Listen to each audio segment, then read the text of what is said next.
Om Swastiastu, Om Awigedamastu Namasidam, Om Anubadrah Kertawiantu Wiswata. Puji syukur kita haturkan kepada Ida Sang Yang Widiwasa karena telah memberikan waren nugrahanya berupa kesehatan kepada kita semua. Bapak dan Ibu Matsudharma yang berbahagia, sebelum saya lanjut ke pembahasan saya yang lebih dalam, izinkan saya memperkenalkan diri terlebih dahulu. Nama saya Kadek Baskara Arsana dari Kabupaten Bekasi, Jawa Barat.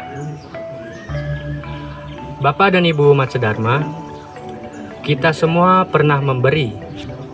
Tidak jarang pula kita pernah menerima dari orang lain. Sehingga memberi dan menerima merupakan suatu aktivitas sosial yang dialami oleh setiap orang. Di zaman seperti ini, banyak yang merasakan dampak dari pandemi COVID-19, sehingga mereka kesulitan untuk memenuhi kebutuhan hidupnya. Di samping dari mereka yang mengalami kesulitan, banyak pula yang masih dalam taraf hidup yang sejahtera dan serba berkecukupan. Oleh sebab itu, manusia harus untuk melakukan dana punya. Ajaran ini selain untuk mendekatkan diri kepada Tuhan Yang Maha Esa, juga untuk membantu mensejahterakan umat manusia.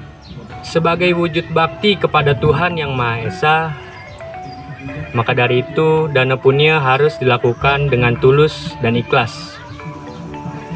Ketika saya bertanya kepada teman-teman saya, "Wahai kawan, tahukah engkau apa itu dana punya?" Maka dia spontan menjawab bahwa analoginya dana itu adalah uang. Jadi orang yang memberikan uang. Padahal kita tahu bahwa dana itu artinya pemberian. Sedangkan punya yang artinya suci, baik, dan berbahagia. Jadi dana punya memiliki arti pemberian yang dilandasi oleh kesucian hati, tujuannya baik, serta membuat semua orang berbahagia. Dengan demikian, dana punya harus dilakukan atas dasar niat keinginan yang dilandasi oleh kesucian hati untuk memberi. Dalam buku Sarasa Muscaya Sloka 178 disebutkan, apa gunanya harta kekayaan jika tidak dinikmati dan diberikan kepada mereka yang membutuhkan?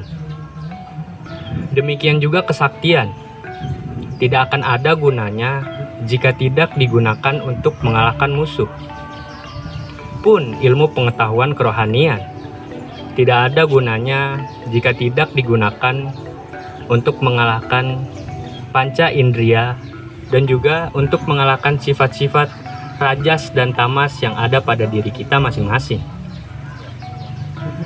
Bapak dan Ibu Matsudharma, marilah kita bahas satu persatu.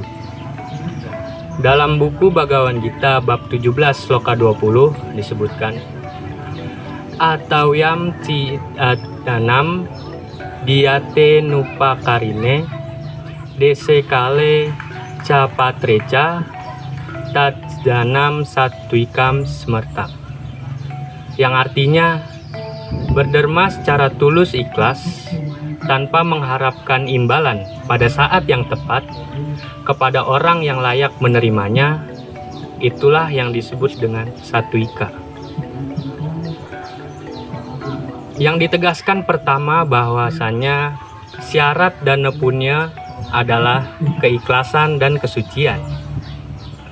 Jika pemberian dilakukan dengan harapan mendapatkan sesuatu, maka itu akan mengurangi keikhlasan itu sendiri.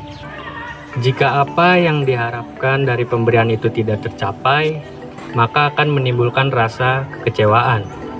Oleh sebab itu, kalau kita memberi itu harus tulus.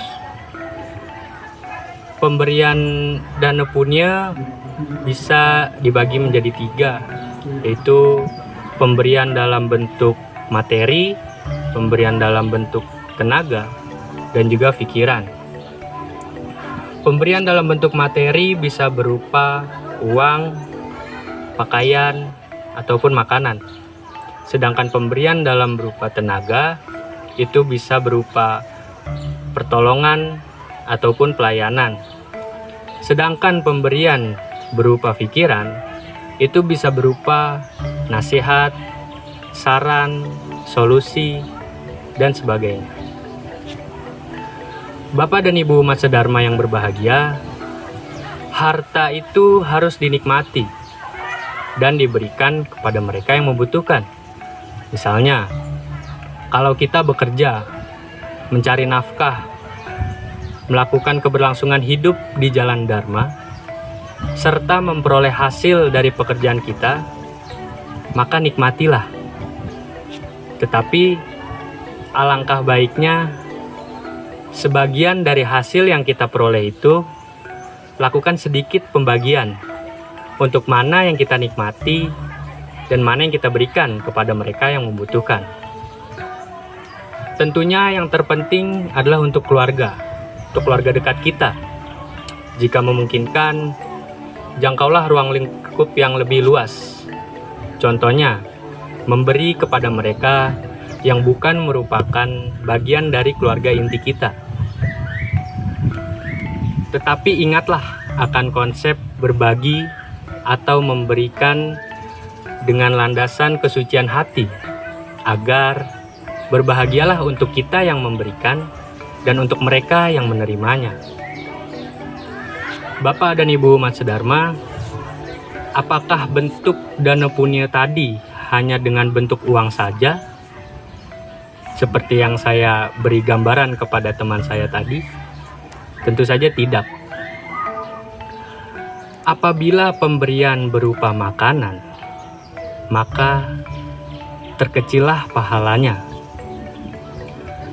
Apabila berbentuk uang atau perak atau emas dan semacamnya, maka itu termasuk madya pahalanya.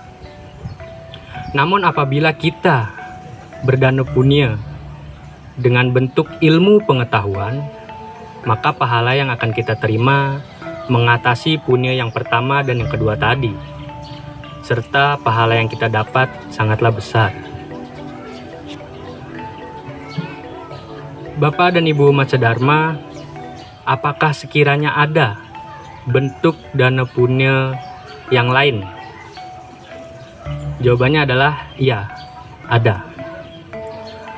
Perilaku baik dalam kehidupan sehari-hari, contohnya menerima tamu di rumah, sehingga membuat tamu tersebut merasa senang dan berbahagia, dan juga merasa dihormati, itu termasuk punya. Lalu menyebarluaskan pengetahuan dan keterampilan kepada orang banyak, itu juga termasuk punya.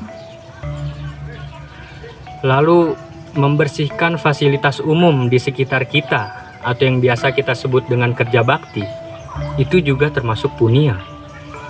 Jadi dana punya itu tidak hanya bersifat material, tetapi juga bisa bersifat immaterial. Bapak dan Ibu umat sedharma yang berbahagia, siapa sih yang patut untuk menerima dana punya?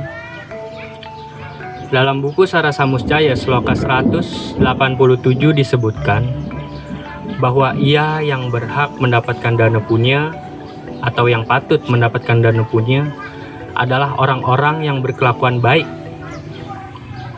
orang-orang yang benar-benar miskin, orang yang benar-benar membutuhkan makanan ataupun minuman, serta orang yang sedang mengalami musibah. Maka pemberian dana punya kepada orang tersebut sangatlah besar pahalanya.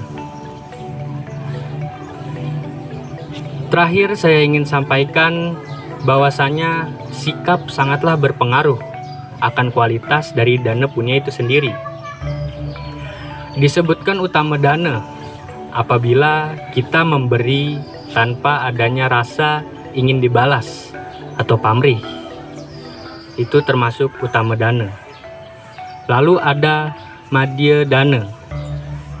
Madya dana yaitu pemberian yang dilakukan ketika orang yang ingin kita beri meminta terlebih dahulu kepada kita.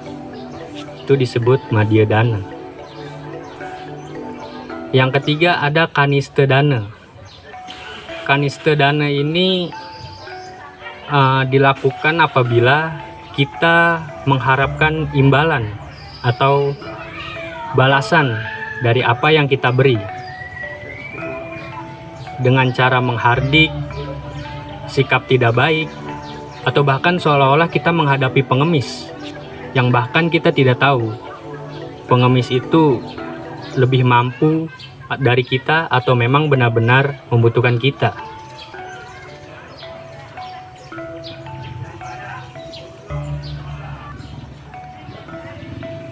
Bapak dan Ibu Matsya Dharma yang berbahagia, jadi kesimpulan Dharma Wacana dari saya tentang dana punya ini adalah ketika kita ingin memberi kepada seseorang, lakukanlah dengan tulus dan ikhlas, tanpa mengharapkan imbalan sepeser pun.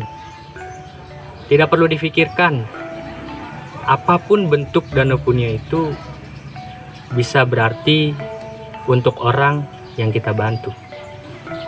Bapak dan Ibu Matsya Dharma yang berbahagia, demikianlah Dharma Wacana tentang dana punya dari saya yang dapat saya bagikan atau dapat saya sharing kepada Bapak dan Ibu Matsya Dharma.